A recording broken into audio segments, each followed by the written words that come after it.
A few news stories for you. Firstly, we have an update from Guji. Guji zone, southern Oromia.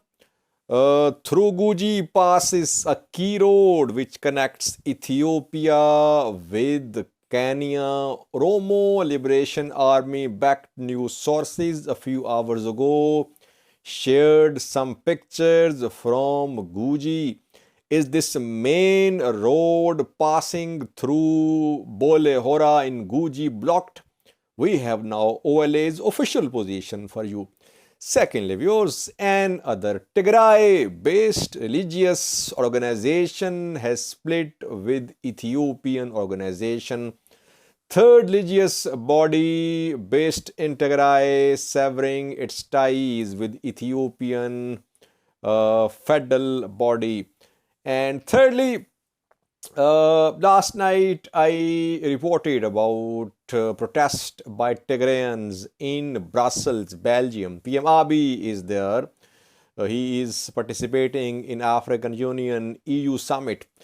Apart from Tigrayans, some other ethnic group members also protested in front of EU headquarters in Brussels. And another protest was carried out in Washington yesterday. The protest was against TPLF and against the US government. And lastly, we know that last year US government announced to impose some sanctions on those Ethiopian individuals who are involved in human rights abuses in Tigray. Now the sanctions have been codified into a law. US officials say that sanctions now have become a law. We have an update in this regard for you. It took several months for US government to codify these sanctions into a law. Even now, names have not been announced of the individuals against whom sanctions will be imposed. Firstly, viewers, southern Oromia, Guji zone, West Guji zone. We have an update from this place. We know that Oromo Liberation Army has its significant presence in western and southern Oromia. 2 days ago, we received some reports about closure of the road which passes through Guji. The road links Ethiopia and Kenya. Last night, some OLA-backed news sources shared some pictures from Guji. You can see the pictures on your screen. Now, it is official position of OLA, as OLA-backed news sources are claiming, that this road, main road, which passes through Guji, is under the control of Oromo Liberation Army. The road which connects Moale border crossing on Ethiopia-Kenya border with Addis Ababa. It splits into two when it reaches Yabalo. From Yabalo, one section passes through SNNPR towards Erbaminch, and the other section of the road passes through Guji, through Bolehora.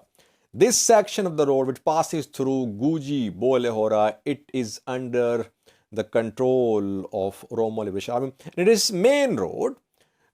It is more important than SNNPR branch. This road is the road which is mainly used for movement from Addis Ababa towards Kenya through Moale border crossing. Hangasa Ibrahim, a Prosperity Party member of parliament, 3 days ago in a session of Ethiopian parliament confirmed that OLA was collecting taxes. This is the place reportedly where Oromo Liberation Army has set up some barricades, some checking points, and reportedly some toll taxes are also being collected by Oromo Liberation Army in this place in Guji. We know that This week, Ethiopia and Kenya announced to start joint security operations against armed groups. Name of OLA was also mentioned in the statement issued by Ethiopian authorities when top Ethiopian and Kenyan police officials met in Addis Ababa this week. So, of course, Kenya will be concerned if OLA has significant presence close to its border.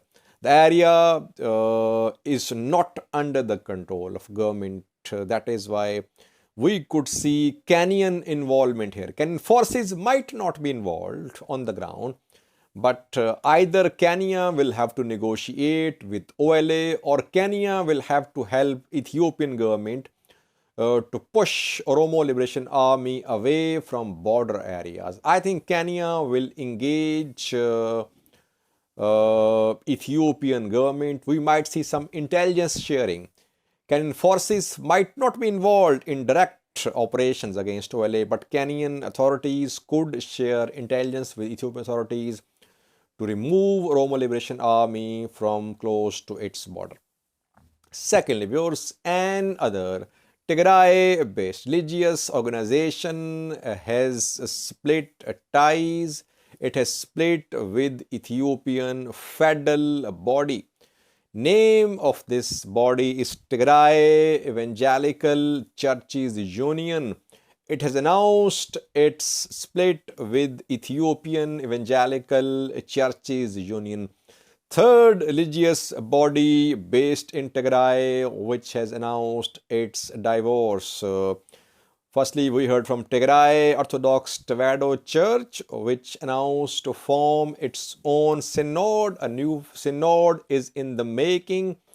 A patriarch has been announced. We could see a new synod in coming days. Then Tigray Islamic Supreme Council announced to split with Ethiopian Islamic Supreme Council. Though Ethiopian Islamic Affairs Supreme Council said that the federal and Tigray-based body are one. But we did not hear similar statement from Ethiopian Orthodox Church. When Tigray announced to split ties with Ethiopian Orthodox Church, the church based in Addis Ababa, led by Abune Matthias, did not release a statement. It did not try to engage church leaders based in Tigray. Thirdly, viewers, while Tigrayans are protesting in Brussels, Belgium, some members of other ethnic groups are also protesting there, those small protests. We saw protests from afar in front of EU headquarters, where EU African Union summit is underway, and we saw some protests by Amharas as well. They protested against alleged genocide of Amharas in Ethiopia.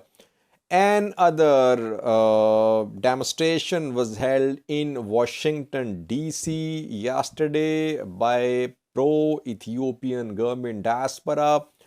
The demonstration was against Tigray People Liberation Front and against the US government, because we know that US House will consider Bill 6600 in coming days. If the bill is passed at the US House, it could lead to stringent sanctions on the parties to Ethiopian conflict. So before that, Ethiopian government-backed Ethiopian diaspora is trying to put pressure upon the US government that it should not pass the bill HR 6600. Lastly, viewers, we know that last year US announced some visa restrictions, some asset freezes of Ethiopian individuals involved in human rights abuses committed in Tigray. Now, the sanctions have been codified into a law. But even so far, the names of the persons who will be under sanctions, whose assets will be freezed, names have not been announced so far. I think this announcement of sanctions came around 6 months ago, 5 to 6 months ago. And within the last 5 to 6 months, US government could not decide who to impose sanctions on. We heard from US officials yesterday that now individuals will be finalized, they'll be identified who are involved in human rights abuses committed in Tigray. I don't know how long it will take for these individuals to be identified.